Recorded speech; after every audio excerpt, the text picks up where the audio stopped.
Based on Pedro Pascal's recent comments about the production, Gladiator 2 is avoiding a major problem that could have ruined Ridley Scott's long-awaited Swords and Sandals sequel. Set 15 years after the original film, Gladiator 2 will star Paul Mescal as the adult version of Lucius Verus, who was previously played by Spencer Treat Clark in the original movie, and Denzel Washington as a former slave who became a wealthy arms dealer.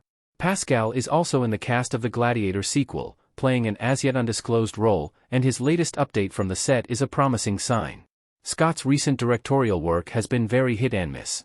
Movies like The Martian and The Last Duel rank alongside Scott's best, but House of Gucci and Napoleon both received mixed reviews, and The Counselor and Exodus, Gods and Kings were outright panned by critics. So, Gladiator 2's success is far from guaranteed. It could be another hit on the level of The Martian, or it could be another flop like Napoleon.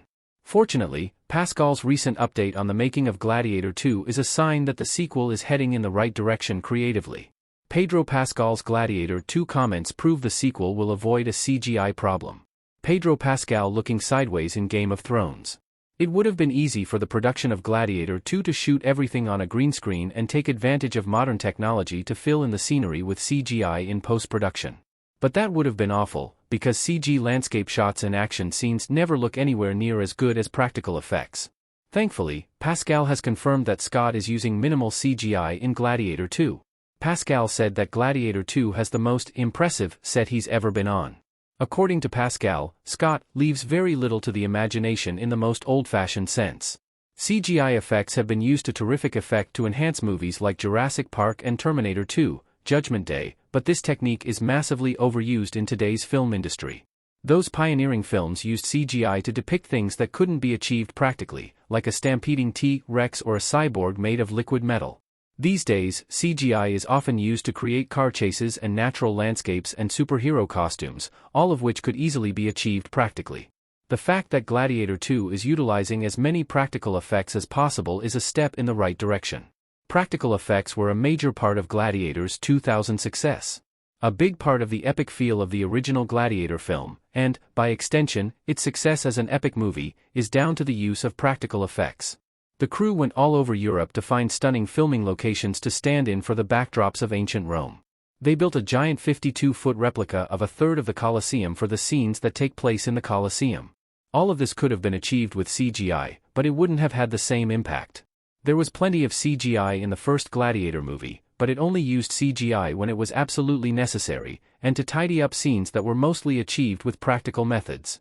After Oliver Reed passed away, the filmmakers had to complete his scenes by digitally grafting his face onto the face of a similarly built actor. The crowds in the Colosseum included 33,000 spectators that were created digitally, but the crowds weren't entirely computer-generated. The filmmakers just used CGI to pad out the stands. There were a grand total of 2,000 extras in the stands on the set. Gladiator 2's big production puts even more pressure on Scott's sequel to succeed. Ridley Scott speaking on stage. Based on Pascal's comments, Gladiator 2 is a humongous undertaking. It's the biggest production he's ever been a part of, and Pascal has starred in one of the most expensive TV shows ever made, The Last of Us. This means that there's even more pressure on Gladiator 2 to be a hit. Gladiator 2 is a joint venture between two major studios. If it doesn't match its predecessor's commercial success, it'll lose a lot of money for Paramount and Universal. Scott's last 5 movies, Alien, Covenant, All the Money in the World, The Last Duel, House of Gucci, and Napoleon, have all disappointed at the box office. Gladiator 2 has the recognizable brand name of a franchise to help it along, but Alien, Covenant had that going for it, too, and it still had an underwhelming box office run. The only thing that will guarantee Gladiator 2's success is critical acclaim. If it receives mixed reviews, it'll be dead on arrival.